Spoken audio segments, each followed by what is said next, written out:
जो कह रही है एबॉर्शन एबॉर्शन, मैं कह रहा हूँ भैया कि आप शादीशुदा महिला हैं, आप एबॉर्शन की बात करते हैं तो आपके पास साक्ष्य होना चाहिए। आपका मेरा अगला एक्शन है कि मैं ऐसी महिलाओं के ऊपर मैं मानहानि का केस करूँगा, चूँकि और ये लड़की जो है ब्लैकमेलिंग कर सकती है हमारे साथ, तो मैंने दुनिया तरीके से आप पर पूजा नाम की महिला आरोप लगा रही है उत्पीड़न का, कितना ये सत्य है?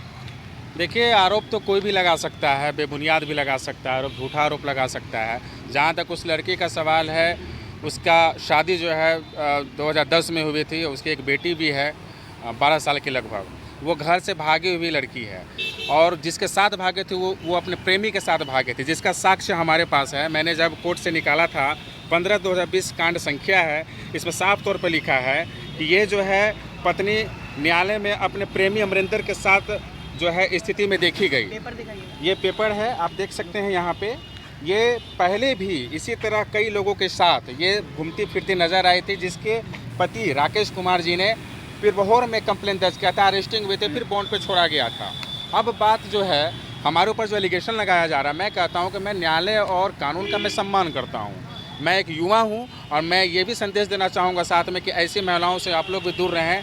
इन्होंने जो झूठा आरोप लगाया है शादी का, ऐसा कुछ भी नहीं हुआ है। 2014 में उन्होंने कहा है कि आपकी शादी हुई नहीं, 2020 में उन्होंने बोला है शादी हुई 14 देखिए, अप्रैल को। मीडिया के खबरों के मुताबिक जो है उसने बोला है कि 14 अप्रैल 2020 को। तो सर, आप लोग को भी पता होगा कि 14 अप्रैल 2020 को लॉकडाउन था, गाड़ी घोड़ा बंद था, मंदिर बंद थी, मस्जिद बंद थी और कितना भयावह स्थिति थी। और अगर आप लोग जांच भी करना चाहें तो मैं 14 अप्रैल 2020 को मैं अपने घर पे था, अम्बेडकर जयंती का माहौल था, मैंने माल्यार्पण किया है, मैंने फेसबुक आईडी पे मैंने वो पोस्ट भी किया है। दूसरी चीज़ ये है कि वो बार बार जो कह रही है एबॉर्शन एबॉर्शन, मैं कह रहा हूँ भैया कि आप शादीशुदा महिला हैं, आप एबॉर्शन की बात करते हैं तो आपके पास साक्ष्य होना चाहिए, आपके पास महिला डॉक्टर का प्रिकॉशन होना चाहिए।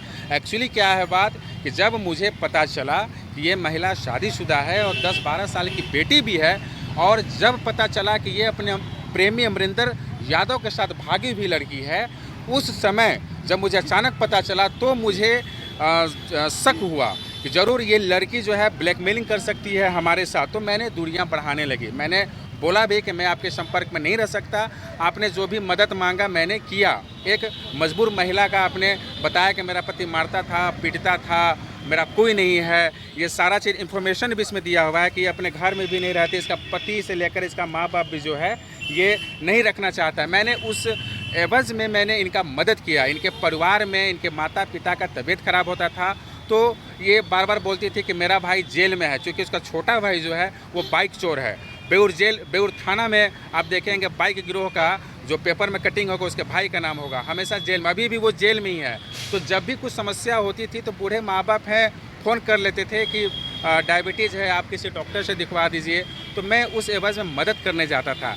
और इसका मतलब ये नहीं है कि आप किसी का मदद करेंगे तो आप किसी पे आरोप लगा देंगे कि वो हमारा पति है। कैसे पति होगा? अभी 5 दिन पहले की बात मैं बता रहा हूँ, एक निजी होटल में वो किसी अन्य व्यक्ति के साथ वो रजिस्टर मेंटेन करती है कि ये हमारा पति है, ठीक है, दूसरे अन्य व्यक्ति के साथ, जिसका पूरा साक्ष्य होटल के वीडियो में मौजूद है। और अगर प्रशासन अगर इसे चेक करना चाहती होंगी तो आप जाकर उस निजी होटल में आप जांच कर सकते हैं। कितने लोगों के साथ अवैध संबंध है उस महिला ने? देखिए, मुझे ज़्यादा मैं उनके साथ रहा नहीं, उस समय मैंने ज़्यादा बिताया नहीं है। जहाँ तक मुझे जानकारी है कि एक अमरिंदर यादव के साथ, जो अभी मैंने आपको लेटर दिखाया, ये कांड संख्या 15/2020 है। और इन्फोमेट्रिक में मैंने जब पता किया, ये 499/2020 है, जिसने उसमें खुद लिखा है कि पूजा कुमारी, उम्र 26 वर्ष, पिता विपेंद्र कुमार, न्यू एतबारपुर कुर्थौल, थाना परसाबर, जिला पटना, पत्नी राकेश कुमार के साथ शादी की है। और ये 499/2020 जो है उसने अपने पति से तलाक मांगने का अर्जी भी दिया है। वो 8वां महीना में उसने अर्जी दिया है। मैं ये कहना चाहता हूँ कि भैया, जब आपके पति आपको रखना चाहते हैं तो आप उनके पास क्यों नहीं जाना चाहती हैं? आप कहीं ना कहीं आपके पास कोई नौकरी नहीं है, आप युवाओं को ठगने का काम करती हैं। जब कोई युवा आपसे दूरी बनाना चाहता है तो आप उसको बदनाम और ब्लैकमेलिंग करती हैं। मतलब साफ है कि आपका उस युवती के साथ सिर्फ दोस्ती था, आप उनका मदद सिर्फ करते थे। जान पहचान था, मदद जो होता है, कोई भी मजबूर महिला ऐसी झूठी कहानी बताएगी तो कोई भी अनजान आदमी मदद करता है। इसी दौरान उसके घर पे कई तरह के, उसका जो छोटा भाई है बिट्टू उर्फ धीरज, आप मतलब हमेशा बाइक चोरी तो पकड़ा जाता था, लोग अगल बगल के लोग हमेशा मारने पीटने के लिए पहुंच जाते थे। उस क्रम में मुझे बुलाया भी जाता था, मैं जाता भी था, लेकिन जब मैं देखता था कि भाई यहाँ पे तो ये चोरी का आरोप लगा हुआ है तो मैं कुछ करता नहीं था। इसी सिलसिले में आना जाना हमारा लगा हुआ रहता था। लेकिन महिला जब आप पर आरोप लगा रही तो आपका अगला एक्शन क्या होगा? मेरा अगला एक्शन है कि मैं ऐसी महिलाओं के ऊपर मैं मानहानि का केस करूंगा, चूँकि वो जो भी जितनी भी बातें बोली हैं उसके पास ऐसा कोई साक्ष्य हो ही नहीं सकता है, क्योंकि ना शादी हुई है ना एबॉर्शन हुआ है। आप भैया 2-3 लोगों के साथ घूम रही हैं, 2-3 लोगों को पति बना रही हैं, मतलब जो साथ में मदद के नाम पे आपके साथ रह गया वो पति बन जाएगा क्या? वो पति बन जाएगा?